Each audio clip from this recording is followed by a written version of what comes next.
Welcome. I'm Carl Frederick, and I will be interviewing individuals for Kenosha Voices, an oral history project of the Kenosha County Historical Society in conjunction with Kenosha Community Media. I have worked in newspapers for more than 40 years as an editor and a reporter. 38 and a half of those years were at the Kenosha News.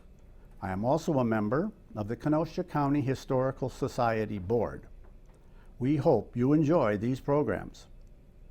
I'm speaking today with Kim DeBerge, co-owner with her sister Barbara of DeBerge's Framing and Gallery. Welcome, Kim. Thank you very much. Thanks for having me. Right. Well, you want to talk about the business, and when did you start?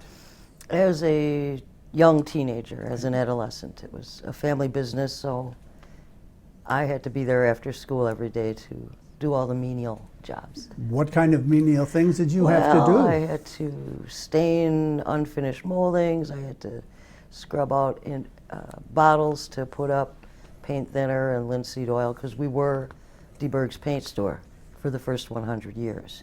So whatever they told me to do, I did. Gladly. Yeah. Okay, who founded the business? My great-grandfather, Henry DeBerge, in 1890.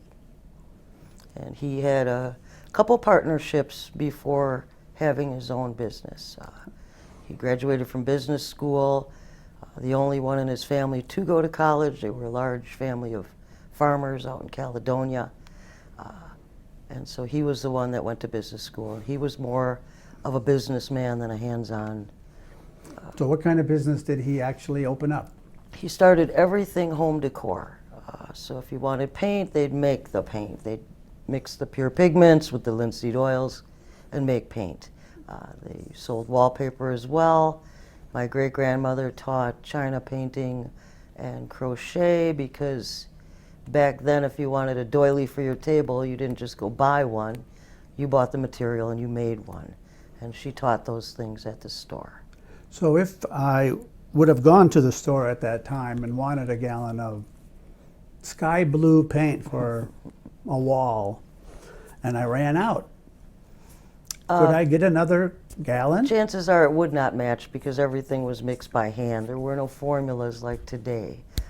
So everything was mixed by hand with pure pigments and, of course, probably a good amount of lead.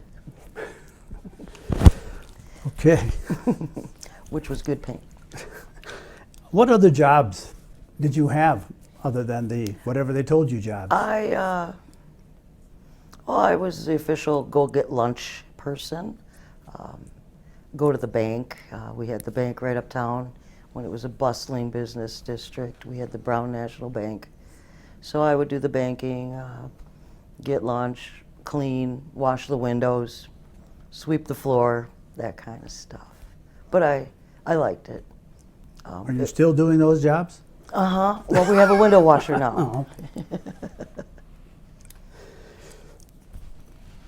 Okay, now you started as a home decor business, and that lasted for how long? About 100 years.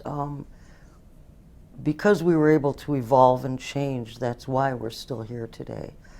In the 70s, we were at the top of the line as far as Consumer Reports paint. We had the best quality paint that you could buy, and of course it was expensive. So when society changed and started buying cheap latex for $5 a gallon, we could not compete. So we got out of the line of paints and wood finish products. We still had some wallpaper, but we faded that out as well. And then we had a huge art supply department, which was wonderful.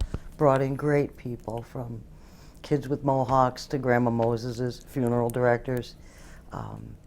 And when the Hobby Lobbies and the big box stores opened up, we couldn't compete with that either. So we had to give up artist supplies, which I still miss horribly, and miss having access to all the art supplies out in the front room as well.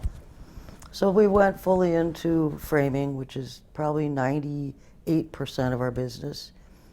We also picked up some lines of ladies' accessories, purses, scarves, jewelry, and we carry mostly North American made products, nothing that's of slave labor. That's kind of our mantra there. What is your job today then? I am mostly the expert custom picture framer. My sister and I do all the display work. We're very proud of our seasonal window displays, which are eye-catching. So yeah, I'm a picture framer. I do house calls as well. I don't want that known too much, but yeah, so, and we consult as well. And how many hours a week do you find yourself on the job? A lot less than I used to. When COVID hit, we changed our hours from 9 to 5 to 10 to 4. And both of us being in our 60s now, at 4 o'clock we're telling each other, I don't know how we ever made it till 5. And so we might just keep those hours forever. And I probably, between the two of us, are mostly part-time. We're only there together 1 or 2 days a week. We switch off Saturdays, so it's nice. Okay, how many employees do you have or work with? I have had employees over the years. When the last recession hit, we had to let them go, which was very heartbreaking. It's just Barb and I. We're a 2-woman operation, and we've got a good handle on things. After all these years of experience, we know, how to order things properly. Of course, right now with the supply chain issue, it's tricky. But we're, doing the best we can, and it's picture frames. It's not heart catheters, So most of our customers understand. We've got great customers that have kept our family in business for 132 years now. So I would imagine a lot of them are repeat customers. Yes, if Grandma tells you where to get a frame, you listen to Grandma because she's had them done at our store. Okay. Did you develop any friendships with the co-workers when you Indeed, had I staff? did. We have camped together and visited one another. They have become very good friends, and all have gone on to really good careers with the little experience they got in my back room, which is something you really can't go to school for. It's all hands-on learning. And how did the business weather the COVID pandemic? Well, it was hard. We were shut down legally because we had to be. We would go in and check in and arrange for our mail pickup. We had some customers from all over the country that were sending us money in advance just because they cared and they wanted us to be all right, which is a good example of people overall and our customers especially. And how has your business changed over time in terms of the framing and the gallery? It's a whole different world out there. When I was a kid, a sales representative would come in and we'd pick out frame moldings and we'd order hundreds of feet of each one, and we stocked them and cut them all by hand with a back saw. And I think I still have some of my dad's red bamboo from the 1970s that just never sold because you didn't know if something was going to be a dog or not. Now if we sell something that takes 10 feet of molding, we order 10 feet of molding. So we don't have that big stock in the back like we used to. Were there any skills that you had to learn as you grew in the business? I had to learn how wood worked. I worked with wood, which was a great experience to be able to work with wood. We cut all our own glass. Of course, the equipment we have now is easier to work with. We used to cut our glass by hand, cut our mats by hand, cut our frames by hand. Sometimes I'd have to take a break from the saw if the molding was a very big, wide, gold leaf, fancy molding. I'd have to give my arm a break. And we joined them all by hand with vices and hammers and nails. Now we have a pneumatic underpinner that makes that job much easier. Glass is cut on a wall cutter, much easier. And also the conservation practices are more prevalent now. Everything we do should be reversible. If someone brings in a baptismal gown, which I just had recently, the new baby came along. I had framed it maybe 25 years ago. Now a new baby came along and we were able to snip the threads off, and she took the dress and used it for the new baby. And then we reinstalled it in the frame after the baptism. So everything we do has to be reversed. Can you describe a typical day at work? Go in and right away we start thinking about what we'd like for lunch, and we get busy. Certain days are order days, certain days are marketing days with social media and whatnot. A lot of emailing goes out. The old days of postcards and things are gone. Brochures, that we don't do that anymore. But yeah, then we start working. Every day is different depending on the project I'm working on. Do you remember any particular customers or special type orders that were maybe a little out of the ordinary? Well, one of the big feathers in our cap was being able to frame all the posters for the Lyric Opera House entranceway. That was a huge deal to us. It's the everyday things that we do, family needlework, children's artwork, sports memorabilia, military memorabilia is something that we do a really nice job with, and we're proud of. Have there been any technological changes that has affected your business? You did mention new equipment for... New equipment, we used to figure out all of our framing materials by hand. Now we have a computer program that does that all for us. It has all the companies in it, and so we just, enter it all in there, print it out on the printer, and that is something that we just never did before. Everything was done by hand, and we even had carbon paper. Have any national events, local events affected your business? Well, we did go through, after the Jacob Blake shooting, we were in the midst of the burning of our business district, the riots. We were violated as well. They broke through our windows and started a fire. Two Good Samaritans saved our buildings, or we would have been like Rhodey's Camera or the Danish Brotherhood. So we're very grateful that we came through that well. Minimal damage, but just otherworldly. After all we've been through, it was very difficult. Forecast potential damage and do anything to prevent? We did. It was a Monday, and I went all over town, and all you could hear was circular saws and nail guns going all over town. And I was not able to find someone to board up our buildings. So we took 4 carloads full of people's artwork home with us. All the jewelry and scarves could be covered by insurance, but these are things that our customers entrusted us with, which we're very grateful for. So those things you couldn't replace, signed Walter Payton jerseys, again, children's artwork, needlework, family photographs. We took it all home with us. And then we did get hit that night. Okay, so you said there was a fire set in your building. Yeah. But it didn't do much damage? No, the security camera from the agency next door to us caught a guy running in, grabbing a burning scarf rack and putting the fire out outside. So that was good. And then another gentleman that lives next door to us, they were coming towards our building with charcoal lighter fluid because they had shut down all the gas pumps in town.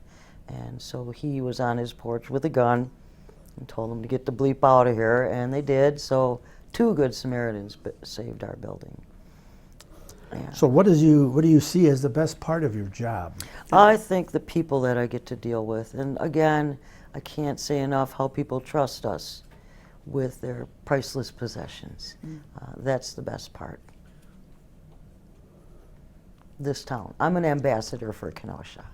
Okay. There's so many people of my generation and younger that say things like "Kenowhere," and I always have to say no, And then they complain about the Illinois license plates coming in, and we embrace our people from Illinois that have moved here because they chose our city.